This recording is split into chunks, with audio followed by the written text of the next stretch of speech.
शहर की सरकार पे आरोप लग रहा है कि शहर में भ्रष्टाचार हो रहा है। शहर की कुल 50 करोड़ रुपए नहीं है और आप 50 करोड़ रुपए का टेंडर कर रहे हैं। ठोस अपशिष्ट प्रबंधन तमाम प्रकार का जब हम वसूली करते हैं 49 करोड़ 93 लाख रुपए आता है। आप 52 करोड़ रुपए सफाई को दे दिए। कहां से दोगे अपने नगर निगम के कर्मचारियों को भुगतान? कहां से करोगे लोगों के डीजल के वाहन? नगर निगम के शहर के महापौर के द्वारा और यहाँ के सभापति के द्वारा जनता को नीलाम करने की उतारू हो गए हैं। आप सबके मार्फत से, आप सबके चैनल की मार्फत से मैं भिलाई की जनता से निवेदन करना चाहता हूँ, हमें माफ करिए। आज हम आपका 50 करोड़ रुपया नहीं बचा पाए, हमें माफ करिए। नगर निगम के कर्मचारी अधिकारी, हम आपकी भुगतान नहीं कर पाएंगे। नागपुर इन्वायरमेंट कंपनी से आकर के 2 आदमी बैग लेकर के आए और इस पूरे भिलाई को सिखा के चले गए और यहाँ की शहर सरकार और यहाँ का सभापति और उनके पक्ष के पूरे पार्षदों के द्वारा आज इस शहर को लूटने का काम किया गया, उस फर्जी कंपनी का सहयोग किया गया। मैं बताना आपको चाहता हूं कि नगर निगम अगर अपनी आय के भरोसे करेगा तो कोई भी काम नहीं कर सकता, क्योंकि नगर निगम 65 से 70% एस्टेब्लिशमेंट का खर्चा होता है। नगर निगम में विकास के लिए हमको शासन का ही मुंह देखना पड़ता है और निश्चित रूप से इसमें भी हमको शासन से ही हमको फंड आता है, चाहे वो राज्य शासन हो चाहे केंद्र शासन हो, उन्हीं की मदद से नगर निगम में डेवलपमेंट होता है। नगर निगम में आज के हो हल्ला और कंझट के बाद ये कचरा वाला जो टेंडर था ये नगर निगम ने पारित कर दिया है। अब शासन को पत्र लिखा जाएगा। जैसा कि पार्षदों से जानने मिला कि नगर निगम की जो आय है मुख्य रूप से वो 50 करोड़ रुपए ही है और 50 करोड़ रुपए का अगर इस टेंडर को कर दिया जाए तो निगम का जो बजट है उसमें कहीं ना कहीं प्रभाव पड़ेगा। कर्मचारी अधिकारियों को मिलने वाले वेतन में भी प्रभाव पड़ सकता है, क्योंकि इतना बड़ा राशि जाने के बाद नगर निगम भिलाई का खजाना जो है वो कहीं ना कहीं खाली होगा। क्योंकि विकास कार्य के लिए राज्य शासन निगम को फंड देता है, उस फंड से ही विकास होता है। के द्वारा जो पूर्व में यहाँ काम की है उसके ऊपर में आरोप लगाया गया था। आरोप था कि उनके द्वारा इस शहर के अंदर में लगभग 10 से 12 करोड़ रुपए का गलत अवैध तरीके से पैसा लिया गया है, जिसमें यह तय था। उसमें हम लोगों के द्वारा पूरे दस्तावेज निकाले गए। नगर निगम में 1864 कर्मचारी जो नगर निगम के अंदर में नगर निगम के भिलाई के कर्मचारी जिनका पीएफ की राशि और ईएसआई की राशि का जब हमने मिलान किया तो लगभग इन्होंने 6 करोड़ 73 लाख रुपया का इस नगर निगम के सफाई कर्मचारियों की पीएफ की राशि इनके द्वारा जमा नहीं की गई। इस संबंध में जांच समिति बनाई गई थी। जांच समिति में प्रतिवेदन, भिलाई की जनता का प्रतिवेदन हमने पेश किया। जब उसकी बाद हमने बात की सफाई की गैंग की, जब नगर निगम के अंदर में विभिन्न चारों जोन में 50-50 कर्मचारियों की गैंग की जब बात आई तो पूरे नगर निगम के अंदर में जांच समिति के भी सभी सदस्यों के द्वारा जांच की गई। कहीं पे भी गैंग नहीं दिखी।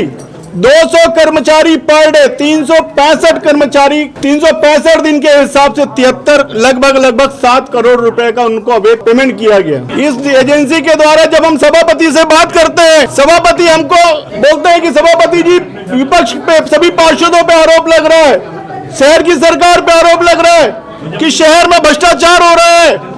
शहर की कुल 50 करोड़ रुपए नहीं है और आप 50 करोड़ रुपए का टेंडर कर रहे हैं। नियम बताना चाहता हूं मैं शहर सरकार के, इस भ्रष्ट सरकार को, यहाँ का भ्रष्ट सभापति को बताना चाहता हूं मैं कि नगर निगम के मेहनत कश लोगों का पैसा है वो, और नियम है कि 1 करोड़ तक का अधिकार कमिश्नर का होता है, 1 करोड़ से 3 करोड़ तक का अधिकार एमआईसी का होता है और 3 करोड़ से लेकर 10 करोड़ से लेकर 50 करोड़ तक का सामान्य छत्तीसगढ़ सरकार को होता है और 50 करोड़ से ऊपर का अगर कोई बजट होता है तो भारत सरकार को होता है। और यहाँ का टेंडर 52 करोड़ रुपया का टेंडर, 52 करोड़ 28 लाख रुपए का टेंडर इन्होंने पास किया है।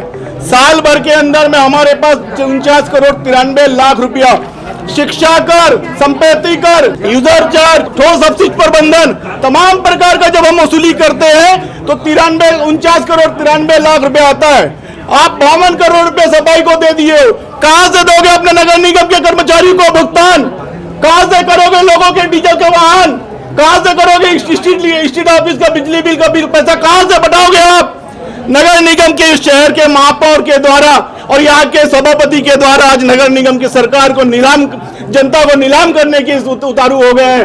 आज बड़े दुख के साथ में विपक्ष दुखी है कि भी जो दुख आरोप विपक्ष पे लगता था, ये शहर की सरकार शहर को बेचना चाहती है। आप सबके मार्फत से, आप सबके चैनल की मार्फत से मैं भिलाई की जनता से निवेदन करना चाहता हूं, हमें माफ करिए। आज हम आपका 50 करोड़ रुपया नहीं बचा पाए, हमें माफ करिए। नगर निगम के कर्मचारी अधिकारी, हम आपकी भुगतान नहीं कर पाएंगे, हमें माफ करिए। सबसे इस शहर की 1664 का 1864 कर्मचारी, हमने आपके ईएसआई और पीएफ का पैसा नहीं रोक पाए। एक नागपुर इन्वायरमेंट कंपनी से आकर के 2 आदमी बैग लेकर के आए और इस पूरे भिलाई को सिखा के चले गए, और यहाँ की शहर सरकार और यहाँ का सभापति और उनके पक्ष के पूरे पार्षदों के द्वारा आज इस शहर को लूटने का काम किया गया, उस फर्जी कंपनी का सहयोग किया गया। मैं आप सबके चैनल के मार्फत से अपने पूरी भिलाई की जनता से मैं माफी मांगना चाहता हूं, मेरे पूरे विपक्ष के साथियों के ओर से माफी मांगना चाहता हूं कि शहर को हमने लूटने से बचा नहीं पाया। इस शहर की जनता को लूटने का काम इस शहर सरकार ने किया है। आज सामान्य सभा में जो टेंडर पारित हुआ है, उसको पारित माना जाएगा या नहीं माना जाएगा? निश्चित रूप से आज विशेष बैठक जो बुलाई गई थी वो शहर की सफाई को लेकर जो निविदा आई थी उसी की स्वीकृति के लिए, क्योंकि महापौर परिषद द्वारा पूर्व में इसकी स्वीकृति हो चुकी थी और अभी वो सामान्य सभा से स्वीकृत होने के बाद उस पर आगे जो काम है वो काम होगा, और ताकि शहर की सफाई सुचारू रूप से चल सके, इसीलिए आज की बैठक हुई थी। निश्चित रूप से इसको स्वीकृत माना जाएगा। ऐसा विपक्ष का आरोप है कि मतलब ये गलत तरीके से टेंडर हुआ है। जो कंपनी इन्वायरोकेयर है उसके प्रोपराइटर पहले भी यहाँ वो हो चुके हैं, आरोपी रह चुके हैं, तो ऐसा क्या कहना आप? देखिए, निविदा जब कोई भी होती है, वो निविदा में कोई उसका आधार रहता है, उसका एनआईटी बनती है, वो एनआईटी के हिसाब से ही निविदा कोई बुलाई जाती है, जिसमें सारी शर्तें और उसके कंडीशंस रहती हैं। उस कंडीशंस को फुलफिल करने के बाद ही कोई निविदा बुलाई जाती है। उसका परीक्षण नगर निगम में जो भी ऐसे निविदा होती है उसके लिए एक टेक्निकल कमेटी है जिसको टेंडर कमेटी बोला जाता है, उसमें स्वीकृति होने के बाद ही वो महापौर परिषद में वो निविदा आती है।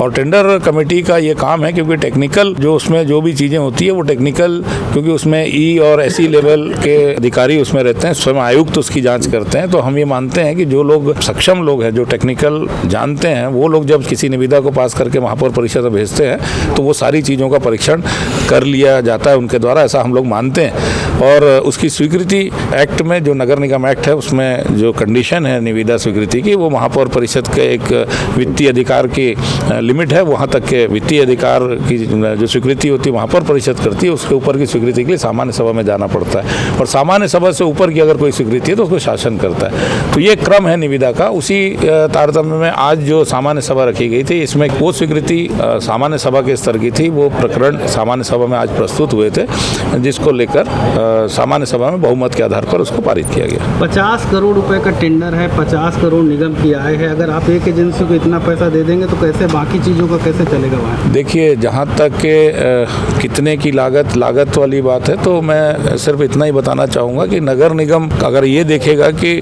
50 करोड़ में सफाई नहीं करनी है या 50 करोड़ रुपए स्वीकृति आ गई इसलिए सफाई नहीं करनी है, ये कोई कारण नहीं है। नगर निगम में जो भी विकास के काम होते हैं, बजट नगर निगम का बनाया जाता है, उसमें मैं बताना आपको चाहता हूँ कि नगर निगम अगर अपनी आय के भरोसे करेगा तो कोई भी काम नहीं कर सकता, क्योंकि नगर निगम का एस्टेब्लिशमेंट का खर्चा ही हमारा 65 से 70% एस्टेब्लिशमेंट का खर्चा होता है, जिसमें जो स्थापना व्यय जिसको हम लोग बोलते हैं। नगर निगम में विकास के लिए हमको शासन का ही मुँह देखना पड़ता है, और निश्चित रूप से इसमें भी हमको शासन ही हमेशा शासन से पैसा पहले भी मिलता रहा है। और यही माना जाता है जब भी कोई काम हम करते हैं, चाहे वो विकास का काम हो चाहे सफाई का काम हो, पूरी तरह से हम लोग शासन के ऊपर डिपेंड रहते हैं। शासन से ही हमको फंड आता है, चाहे वो राज्य शासन हो चाहे केंद्र शासन हो, उन्हीं की मदद से नगर निगम में डेवलपमेंट होता है। जो सभापति के अध्यक्षता में जो जांच समिति ने एक जांच की है, जिसमें आरोप लगे हैं कि जो वर्तमान एक सफाई एजेंसी है उसने करोड़ को घोटाला किया, उसकी जांच में क्या होगा? देखिए, अगर वो जांच कोई